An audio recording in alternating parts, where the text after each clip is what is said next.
Assalamualaikum warahmatullahi wabarakatuh. Perkenalkan, nama saya Gina Fitri Mursalim dengan NIM 224750666. Di sini saya akan menjelaskan tentang teori kognitivistik. Next. Teori kognitivistik adalah salah satu pendekatan dalam psikolog dan pendidikan yang menekankan pentingnya proses mental internal dalam memahami bagaimana manusia belajar. Teori ini berfokus pada bagaimana informasi diterima, diproses, disimpan, dan diingat oleh pikiran manusia. Next.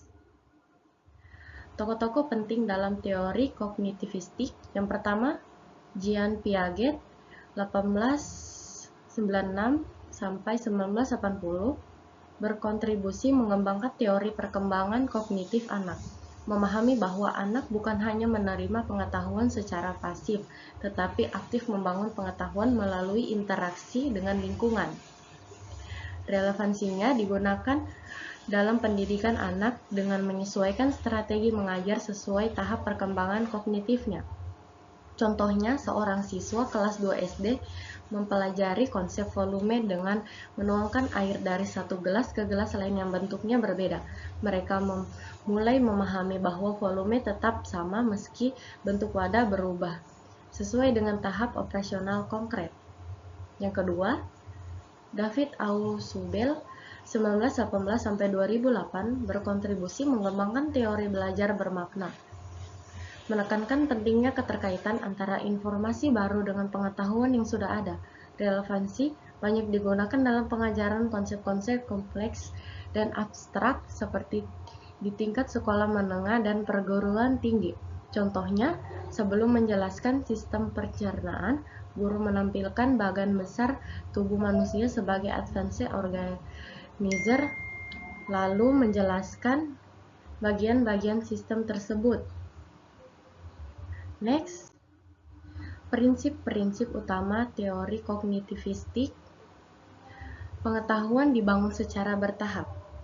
Yang pertama, belajar terjadi melalui proses asimilasi, menyesuaikan info baru dengan skema lama, dan akomodasi, mengubah skema lama agar sesuai dengan info baru. Pengetahuan dibentuk bertahap dan sistematis, tidak instan. Yang kedua, belajar adalah proses aktif. Siswa mengelola, menafsirkan, dan membangun pengetahuan berdasarkan pengalaman mereka, tidak hanya menerima informasi, tetapi berpikir secara aktif untuk memahami. Belajar bermakna lebih baik daripada hafalan. Belajar akan lebih lama jika informasi bermakna dan relevan, bukan sekedar dihafal. Penting untuk mengaitkan materi baru dengan pengalaman atau pengetahuan yang sudah dimiliki siswa. Next. Aplikasi dalam pembelajaran. Mengaitkan materi baru dengan pengetahuan sebelumnya. Penjelasan. Dalam kognitivisme, informasi baru harus dikaitkan dengan skema atau struktur pengetahuan yang sudah dimiliki siswa, agar lebih mudah dipahami dan diingat. 2. Memberi tugas yang sesuai tahapan kognitif. Penjelasan, guru harus menyesuaikan tugas belajar dengan tahap perkembangan kognitif siswa, seperti yang dijelaskan oleh Piaget. 3. Scaffolding, dukungan belajar bertahap. Penjelasan sesuai teori Vygotsky, guru perlu memberikan dukungan sementara sampai siswa mampu belajar mandiri. Dukungan ini kemudian dikurangi secara bertahan. Next. Hubungan dengan perkembangan siswa. Yang pertama, pengembangan kognitif, berpikir, dan pengetahuan. Teori kognitivistik berpusat pada perkembangan mental siswa, terutama bagaimana mereka memahami, menyimpan, dan menggunakan informasi, mengembangkan skema dan struktur pengetahuan, berpikir logis dan abstrak sesuai tahapan Piaget. Contoh penerapannya, menggunakan peta konsep untuk menghubungkan ide-ide dalam pelajaran, memberikan soal pemecahan masalah yang mendorong berpikir tingkat tinggi HOTS. 2. Pengembangan afektif, sikap, minat, nilai. Walaupun teori kognitivistik lebih fokus pada aspek kognisi, afeksi berkembang melalui kesadaran, refleksi, dan motivasi internal. Mendorong motivasi intrinsik rasa ingin tahu, percaya diri. Membangun kesadaran diri, metakognisi tentang proses belajar, menumbuhkan nilai positif terhadap pembelajaran karena merasa berhasil memahami. Contoh penerapannya, guru memberi refleksi diri di akhir pembelajaran. Apa yang kamu pelajari hari ini? Memberi tantangan sesuai kemampuan agar siswa merasa lebih percaya diri. Next. 3. Pengembangan psikomotor, keterampilan fisik dan motorik. Walaupun bukan hanya fokus utama, teori kognitivistik mendukung psikomotor dengan mengajarkan keterampilan melalui pemahaman konsep terlebih dahulu sebelum praktik, melatih keterampilan dengan berpikir dan refleksi, bukan sekedar meniru gerakan.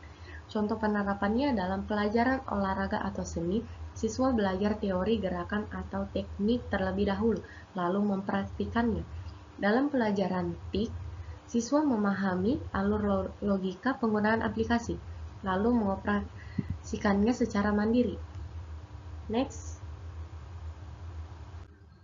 Contoh konkret dalam pembelajaran bisa dilihat dari tabel berikut yang saya buat.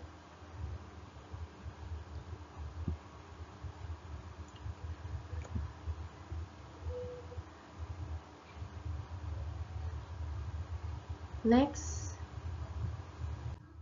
Kesimpulan. Teori kognitivistik adalah pendekatan pembelajaran yang menekankan pada proses mental internal seperti berpikir, mengingat, memahami, dan memecahkan masalah. Teori ini memandang siswa sebagai pembelajar aktif yang membangun sendiri pengetahuannya melalui pengalaman dan interaksi dengan lingkungan. Teori ini juga mendukung pengembangan afektif, sikap dan motivasi, dan psikomotorik keterampilan melalui pendekatan reflektif dan berbasis pemahaman. Sekian dari materi yang saya paparkan dan saya pahami. Terima kasih telah menyimak video ini. Wassalamualaikum warahmatullahi wabarakatuh.